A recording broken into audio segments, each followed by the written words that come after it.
آپ نے تو فری ٹریڈ کر دی ہوئی ہے، جس کا دل چاہتا ہے جو قیمت بڑھائے، حالانکہ میری تو لڑائی چل رہی ہے 2010 سے.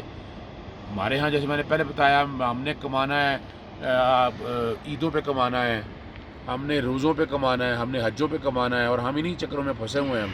اور آپ سوچیے گا کوئی کوشش کی کہ فارمر کو فائدہ دینے کے حوالے سے. ابھی چینی کی قیمت دیکھیں پکڑی نہیں جا رہی، اور جو دھمکیاں دی تھیں پیپلز پارٹی کے دور میں 140 روپے چینی آ گئی تھی. وہ ڈالر کا میں ایک علیحدہ کمپیریزن آپ سے رکھتا ہوں، لیکن یہاں دیکھیں آپ نے اتنی بڑی زبردست رپورٹ لی اور اس رپورٹ ایسا الجھا رہا. اسلام آباد ہائی کورٹ چلا گیا، سندھ ہائی کورٹ چلا گیا، سندھ ہائی کورٹ نے سیٹ کر دی اسلام آباد. ابھی تو آپ لمبو میں بیٹھے ہیں نا، اور کوئی کام آگے کوئی کام ہو نہیں پا رہا.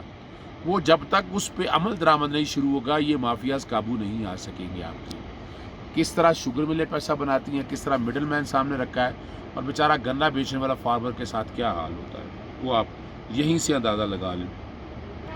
اور دوسری جو بات ہے، اب دیکھیں کون جیتا ہے تیری زلف کے سامنے. دیکھتے ہیں کہ گورنمنٹ کیا ایکشن لیتی ہے، نیب کیا ایکشن لیتی ہے. میں UN کنونشن اور کرپشن کا بھی کہہ چکا تھا، اور میوچل لیگل اسسٹنس کے حوالے سے جو قانون سازی ہے اس کا بھی میں ذکر کر چکا تھا.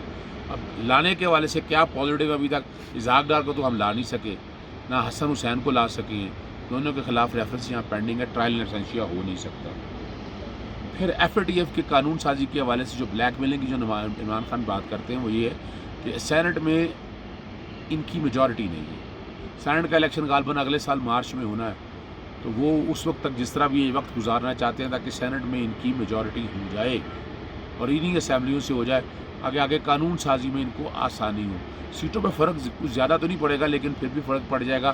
اور جب نیشنل اسمبلی سے آپ کوئی قانون سازی کر لیں، سینٹ سے نہ ہو تو پھر مشترکہ اجلاس بلایا جا سکتا ہے. پچھلے دنوں میں آپ نے دیکھا مشترکہ اجلاس بلایا گیا تھا.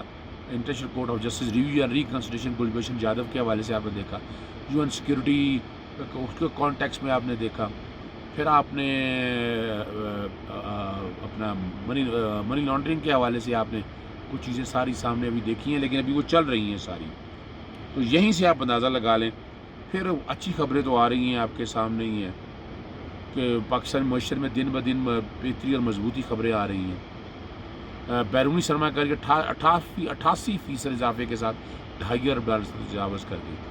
ڈائریکٹ بیرونی سرمایہ کاری میں 2000 سے بہتری آنا شروع ہوئی تھی جو 2018 تک جاری رہی، مگر 2000 روپے کی قدر کی شدید گراوٹ کے باعث بیرونی ڈائریکٹ سرمایہ کار میں کمی واقع ہوئی.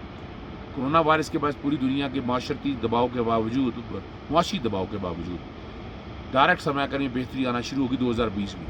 اس میں کردار چین کی طرف سے CPEC کے تحت ٹیلی کمیونیکیشن اور پاور سیکٹر میں سرمایہ کاری ہے. اور رپورٹس کے مطابق موجودہ حکومت پاکستان تحریک انصاف چین کا اعتماد حاصل ہونے کے بعد ملک میں چینی سرمایہ کاری میں مزید اضافے کا گنجائش موجود ہے. ایک اور اچھی خبر ہے کہ تیل اور گیس کے ذخائر OGDCL نے خیبر پختونخوا کے علاقے کوہاٹ میں تیل اور گیس کے نئے ذرائع ذخائر دریافت کر لی. یہ کوہاٹ بلاک میں تیل و گیس دریافت کرنے کے سلسلے کی مسلسل دوسری کامیابی ہے. اور بتایا توغ بلا کے مقام پر تیل اور نئے ذخائر کے کنویں نمبر 1 سے یومیہ 9 MMCFD گیس، جبکہ اس کنویں سے یومیہ 125 بیرل تیل حاصل کیا جائے گا. یہ ملک کی تیل کی ضروریات کو پوری کرنے میں مدد دے گا. اب یہیں سے اندازہ لگا لیں کہ یہ آگے جو چلنا ہے، آگے جو ملک نے آگے چلنا ہے، چیزیں آگے جو حالات و واقعات ہیں، ہمیں وہ فیصلہ کرنا ہے کہ ہم نے اس ملک کو کس سمت میں لے کے جانا ہے. پازیٹیو سمت میں لے کے جانا ہے یا نیگیٹو سمت میں لے کے جانا ہے.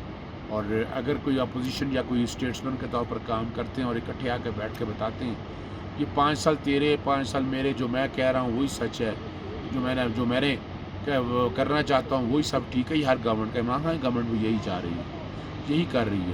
انہیں بھی اپوزیشن کے حوالے سے جائز مطالبات ان کے ماننے چاہیے، اور اپوزیشن سے رائے کو سامنے رکھتے ہیں. دوسرا، مہنگائی کنٹرول کرنے میں بری طرح ناکام ہو چکے ہیں، اور مرزا وجرا کہ سب سے بڑا صوبہ پنجاب ہے، اور پورے صوبے سے پنجاب میں آپ نے وزیر جس آدمی کو بٹھایا ہوا ہے، گڈ گورننس تو قریب سے گزرتی ہی نہیں ہے. اس نام سے وہ سیٹ پہ بیٹھا ہوا ہے، اور ہی انجوائنگ، اور شاید اللہ تعالیٰ کی خاص کو کرم نوازی ہے یا کیا وجہ ہے، آئی ڈونٹ نو، لیکن لگ یہی رہا ہے کہ ابھی تک انہیں کچھ ہونے والا نہیں ہے. لیکن نیب میں کیسز بہت زیادہ ہو چکے ہیں. اجازت دیجیے گا. السلام علیکم.